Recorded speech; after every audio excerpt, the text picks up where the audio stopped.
In the ancient land of Babylon, by the River Chebar, a young priest named Ezekiel knelt in the dust of exile, his heart heavy with the weight of his people's captivity and sorrow. The sky above him was not just dark with approaching storm clouds, but thick with the smoke of distant fires that consumed everything his ancestors had built and cherished. What he was about to witness would shatter every boundary between heaven and earth, between the possible and the utterly impossible, between silence and the voice of eternity itself. This was not merely a vision of divine glory, but a glimpse into the very machinery of heaven that no mortal eyes were meant to see or comprehend fully. And yet, thousands of years later, scientists and scholars still stand baffled before his testimony, unable to explain what this ancient prophet truly saw that day by the river. The wind came first, roaring out of the north like the breath of creation itself, carrying with it a sound that made the earth beneath him tremble with holy fear. Then the sky split open wide, and a massive cloud appeared, pulsing with fire that folded in upon itself in ways that defied all natural law and understanding. From within that impossible storm, 4 living creatures emerged, beings so strange that human language struggles even now to contain their terrible and beautiful form.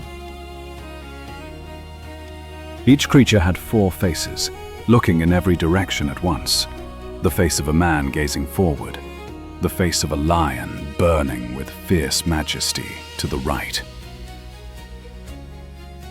To the left, the face of an ox, strong and patient as the earth itself. And behind them, the face of an eagle, sharp and seeing all things from heights beyond mortal reach. Their bodies gleamed like burnished bronze in the flickering light, and their wings stretched out with a sound like rushing waters, like the voice of the Almighty speaking in thunderous tones. But it was not the creatures themselves that would haunt humanity's imagination for millennia to come, challenging every assumption about reality and the nature of divine movement through our world. Beside each living being was a wheel, but not a wheel as any craftsman had ever forged or any engineer had ever designed in all the history of human invention. These wheels were high and awesome, their rims full of eyes all around, watching, seeing, knowing everything that moved beneath the vast and turning heavens above. And here is where the mystery deepens into something that makes even modern minds pause in wonder and confusion. The wheels moved in ways that should not be possible at all. When the creatures moved forward, the wheels moved forward. But when they turned, the wheels did not turn with them, as ordinary wheels must turn to change direction.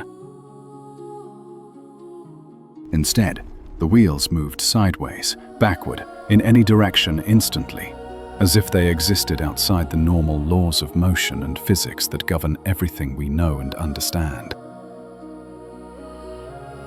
A wheel within a wheel, Ezekiel called it. One wheel intersecting another at perfect angles, creating a sphere of perpetual motion that could travel anywhere without ever needing to rotate or pivot.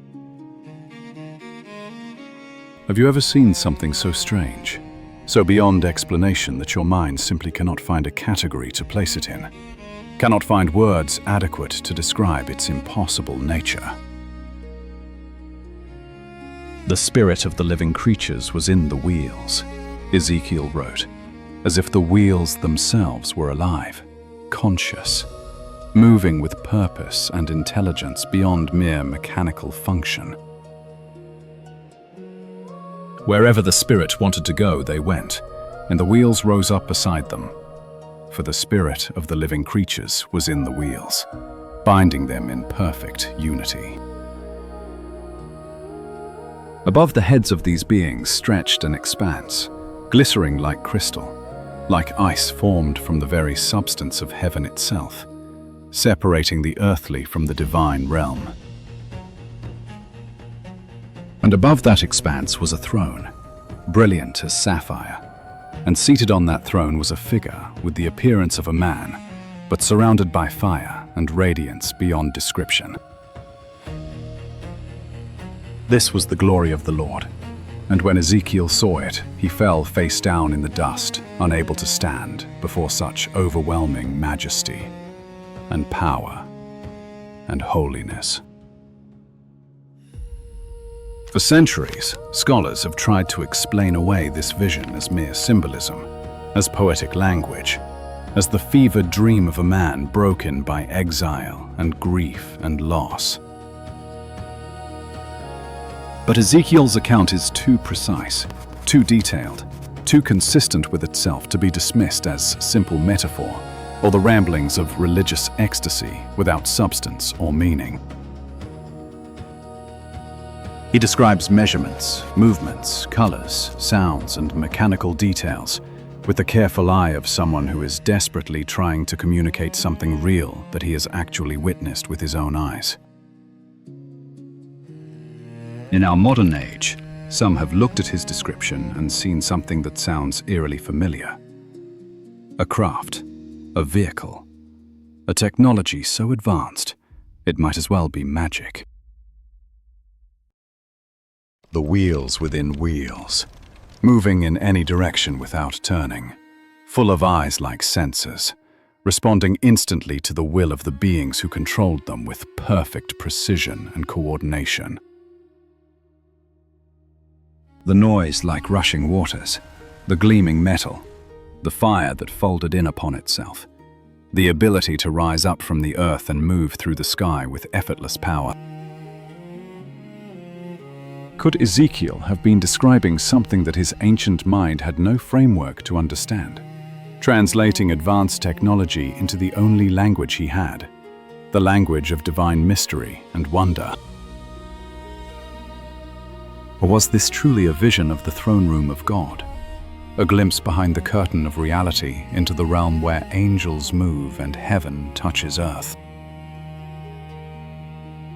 The truth is, we simply do not know, and that uncertainty is what makes this ancient text so compelling, so haunting, so impossible to dismiss or fully explain, even today. What we do know is that Ezekiel was changed by what he saw that day, transformed from a grieving exile into a prophet with a message of hope and judgment. The vision did not come to satisfy his curiosity, or to give him answers to academic questions about the nature of heaven or the mechanics of divine manifestation in human history. It came to remind him, and through him his people, that God had not abandoned them in their exile, that his throne was mobile, not fixed to the destroyed temple in Jerusalem. The wheels could go anywhere, which meant God could go anywhere, even into the land of their captivity, even into the darkest corners of their despair and suffering and shame. This was not just a vision of power, but a vision of presence, of a God who refuses to be contained by human buildings or limited by human failure. The eyes on the wheels saw everything, every tear shed in Babylon, every prayer whispered in the night, every moment of faithfulness when all seemed lost and hope seemed like a cruel joke. What if the mystery is not meant to be solved, but to be wondered at, to remind us that there are things beyond our understanding, realities that transcend our categories? The prophet stood up from the dust after his vision, and he would spend the rest of his life trying to communicate what he had seen to people who had never seen anything like it. He would describe the same vision again later in his book, with the same precise details, the same impossible geometry, the same sense of overwhelming divine presence and glory. and every time he spoke of it, his audience must have struggled to picture it, to understand it, to fit it into their understanding of how the world works and how God moves. Some believed him and found comfort in knowing that God's throne was not destroyed when Jerusalem fell, that his power was not diminished by their national catastrophe and collective failure.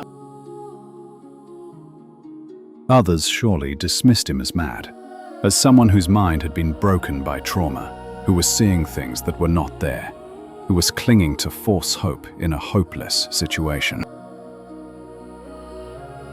But Ezekiel's vision did not fade with time. Instead, it grew in influence, shaping how future generations understood the nature of God and his relationship with his creation. The prophet Daniel, decades later, would see similar visions of thrones and fire and beings that moved with supernatural purpose, echoing Ezekiel's testimony with his own witness to divine majesty. The Apostle John, centuries after that, would stand before a throne in his own vision on the island of Patmos, and he too would struggle to describe what he saw with human words. He would see creatures with eyes all around, and wheels within wheels, and fire and crystal, and glory that made him fall down as though dead before the overwhelming presence of holiness. These visions form a thread through Scripture, a consistent testimony that there is more to reality than what we can see with our physical eyes or measure with our scientific instruments. But Ezekiel's vision remains the most detailed, the most mechanical, the most stubbornly resistant to simple interpretation or easy dismissal as mere symbolism without concrete reference to something real. Modern engineers have tried to reconstruct the wheel within a wheel, to build a model that moves as Ezekiel described. And they have found it theoretically possible with advanced gyroscopic principles. NASA scientist Joseph Blumrich, initially skeptical, studied Ezekiel's account and concluded that it described a technically feasible spacecraft, publishing his findings in a controversial book that sparked fierce debate. Others have seen in the vision evidence of ancient contact with beings from beyond our world, visitors who appeared to primitive humans as gods descending from the heavens with incomprehensible technology. But perhaps we are asking the wrong questions, trying to solve a mystery that is meant to remain mysterious, to keep us humble before the vastness of what we do not and cannot know.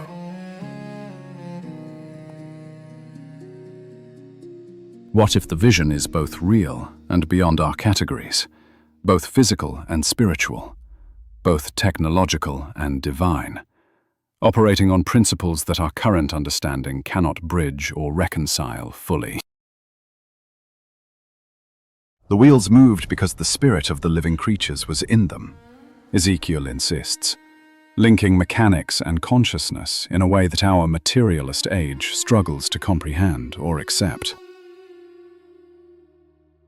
We have built machines that move, but we have not built machines that live, that think, that respond to will and purpose with the kind of unity Ezekiel describes in his vision. The closest we come is artificial intelligence, and even that is a pale shadow of what he saw. Wheels that were not just smart, but alive, not just programmed, but possessed by spirit. Can you imagine standing where Ezekiel stood, seeing what he saw, feeling the wind of that storm, hearing the thunder of those wings, watching those impossible wheels turn without turning? Would you have the courage to write it down, knowing that people would question your sanity, your honesty, your very grip on reality, for the rest of your life and beyond? Ezekiel did not seek this vision. It came to him unbidden, overwhelming, undeniable. changing everything he thought he knew about the boundaries between heaven and earth and human experience. After the vision, he sat among the exiles for 7 days in stunned silence, unable to speak, processing what he had witnessed, trying to integrate the impossible into his understanding of the world. Then God spoke to him again, commissioning him as a watchman for the house of Israel, giving him words of warning and hope to deliver to a people who did not want to hear.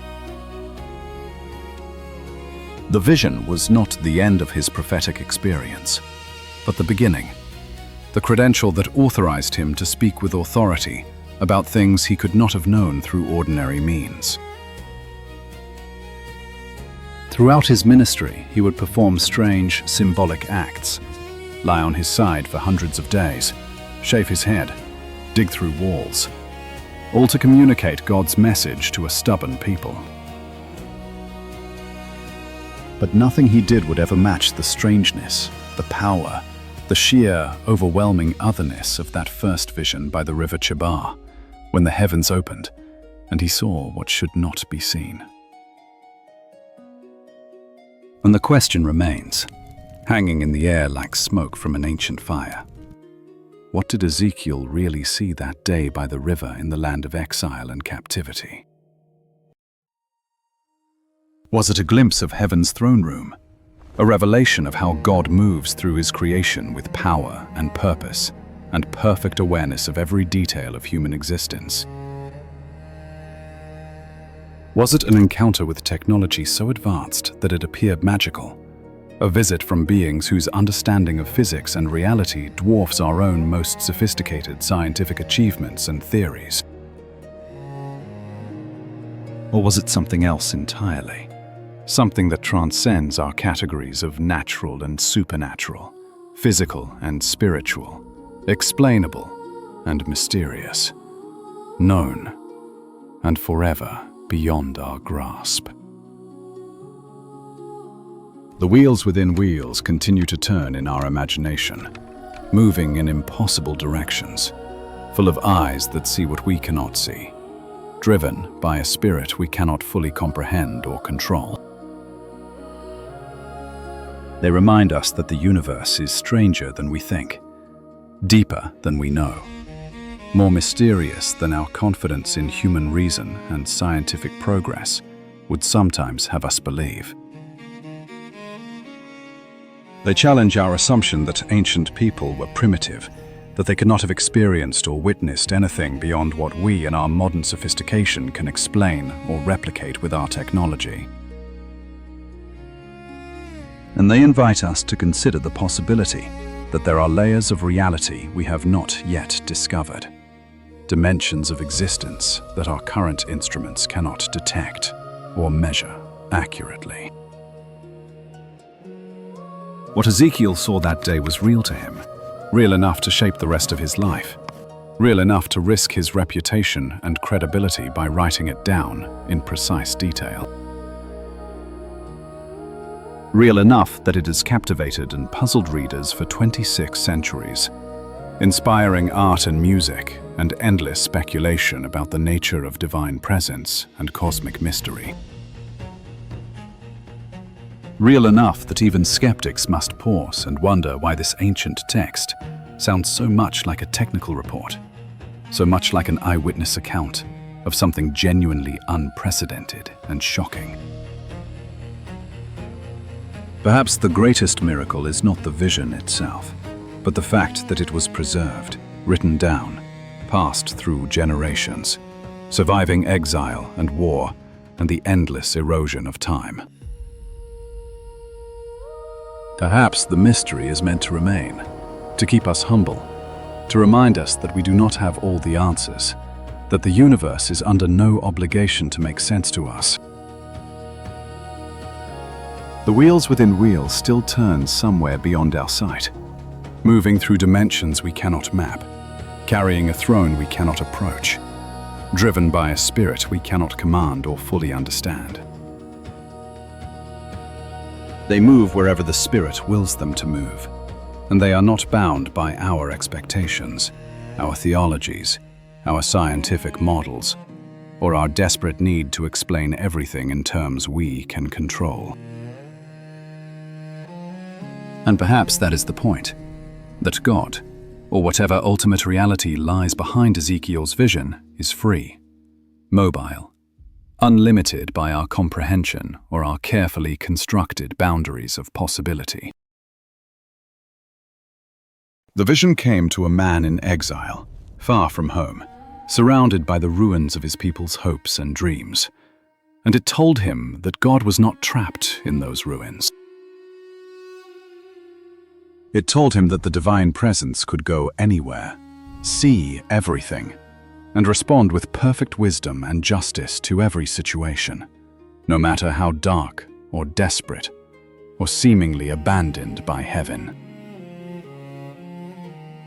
For the exiles in Babylon, this was not just a strange vision, but a message of hope. You are not forgotten. You are not alone. The eyes on the wheels see you even here. For us, millennia later, it remains a challenge to our certainty, a reminder that reality is larger and stranger than we typically allow ourselves to imagine or acknowledge in our daily lives. It invites us to wonder, to question, to remain open to the possibility that there are things in heaven and earth not dreamed of in our philosophies or contained in our textbooks. The wheels within wheels turn on, full of eyes, seeing everything, moving with purpose, carrying a throne of fire and crystal and glory that no human tongue can adequately describe or explain. They turn through Ezekiel's testimony, through centuries of interpretation and debate, through our modern age of science and skepticism, still refusing to be fully explained or dismissed as mere ancient fantasy. What if the mystery is a gift, an invitation to humility, a reminder that we are not the measure of all things, that there are realities beyond our current reach and understanding? What if Ezekiel's vision is meant to keep us looking up, wondering, questioning our assumptions about what is possible and what is real in this strange and beautiful universe we inhabit? The prophet saw what he saw, and he wrote it down with trembling hands. And now we are left to decide what we will do with his testimony and his unshakable conviction. We can dismiss it, explain it away, reduce it to symbol or delusion, or primitive misunderstanding of natural phenomena that we now understand perfectly with our superior knowledge and technology. Or we can let it stand as a witness to mystery, to the possibility that our ancestors encountered realities we have not yet learned to perceive or explain with our current frameworks. The wheels within wheels are still turning somewhere, whether in the realm of spirit or in dimensions of space and time we have not yet mapped, or even imagined in our wildest dreams. They remind us that the universe is not finished revealing its secrets, that there are still mysteries waiting to be encountered, still visions that might shatter our comfortable certainties about reality. And they whisper to us across the centuries that perhaps the most important question is not what Ezekiel saw, but what we will do with the wonder and humility his vision invites. Will we remain open to mystery, or will we insist that everything must fit into the categories we have already constructed, leaving no room for the genuinely new or the truly transcendent? The wheels within wheels turn on in eternal motion, full of eyes that see all things, driven by a spirit that moves where it wills. And the mystery remains, beautiful and terrible, and utterly beyond our final explanation or control.